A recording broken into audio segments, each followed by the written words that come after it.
Aneurysm, dilation or outpouching of a blood vessel or wall of a heart chamber is known as an aneurysm, aortic aneurysm, right? Typically with an aortic aneurysm, what happens is we start to get ballooning of that wall, right? We have a weakening of the wall of a blood vessel, or in this case, the aorta. Your aorta is like the size of a garden hose, which is crazy large. There's a ton of blood that gets moved through there. There's a lot of pressure.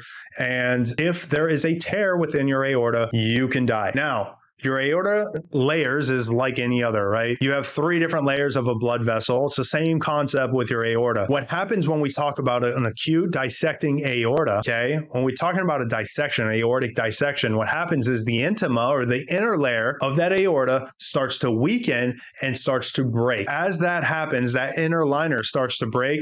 Blood flow starts to get underneath that tear, right, of the intima and starts to push up against the media, the inner or the middle layer, okay? And once blood starts to get underneath that and starts to build up pressure under there, it starts to balloon out on that aorta. And once too much pressure starts to develop in that location, it can burst, right, over time. This is an example. Over there at the top on the left-hand side, we see an ascending aortic aneurysm. And then on the other side, that's a descending aortic aneurysm. It's all dependent on where the location is of that actual aneurysm. And both are extremely bad. The one that you see on the left-hand side, the ascending thoracic aortic aneurysm, that's located at what they call the root. The root is where the aorta sits on top of the heart. So if there's weakening of the walls at the root, and let's say the root actually dissects from the heart, your patient or you would die almost instantly. Terrible way to go.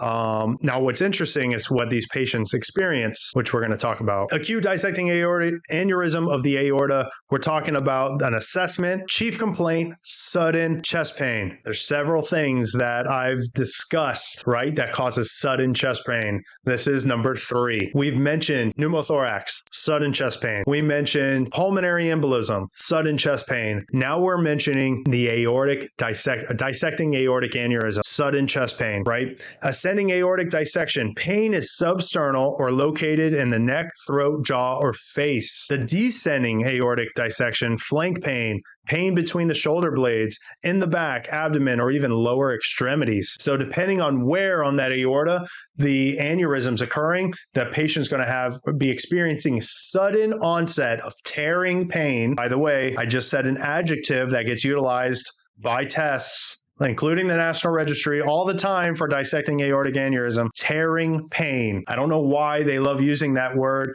but that's typically how they differentiate pain from substernal crushing chest pain for an AMI versus an aortic dissecting aneurysm with tearing pain. The ascending aorta dissection is typically seen in younger people, more severe. This is an interesting one. Pressure differences greater than 20 millimeters of mercury between each arm when you assess for a blood pressure. So with that being said, if you're trying to diagnose somebody having an aortic aneurysm and you're saying, okay, when did the chest pain start? What were you doing? And you figure out, man, this is odd, right? We have no altercation on the EKGs. We don't see a STEMI. We don't see a non-STEMI, but we have a patient here with really bad chest pain and it came out of nowhere. We can take a blood pressure on both arms, and if we have a blood pressure change of 20 or greater on one arm versus the other, you can diagnose that this patient's having a dissecting aortic aneurysm. Any acute neurologic changes is another effect or symptom. With a descending aortic dissection, seen in older patients with hypertension, less severe,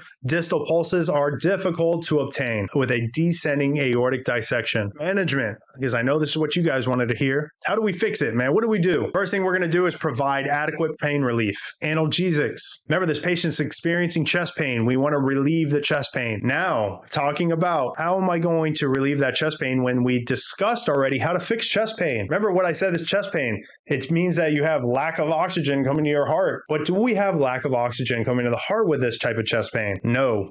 This is what makes it very challenging to diagnose. It gets misdiagnosed. I've done it. Yeah. Need surgery, treat them with diesel. We need to treat this patient with pain management, utilizing fentanyl, morphine, whatever. We need to start a line. It says we can apply pulse ox and oxygen if indicated, which means we're only giving oxygen if the patient's hypoxic. Give IV fluids. Administer opioids if the patient can tolerate it. Do not delay transport. Get out of there. If there's one thing that I want you guys to remember, if you have a patient with chest pain, time is everything. They always say time is muscle. Get them on their stretcher. Let's go. We'll try to do our assessment en route, figure out what we got going on.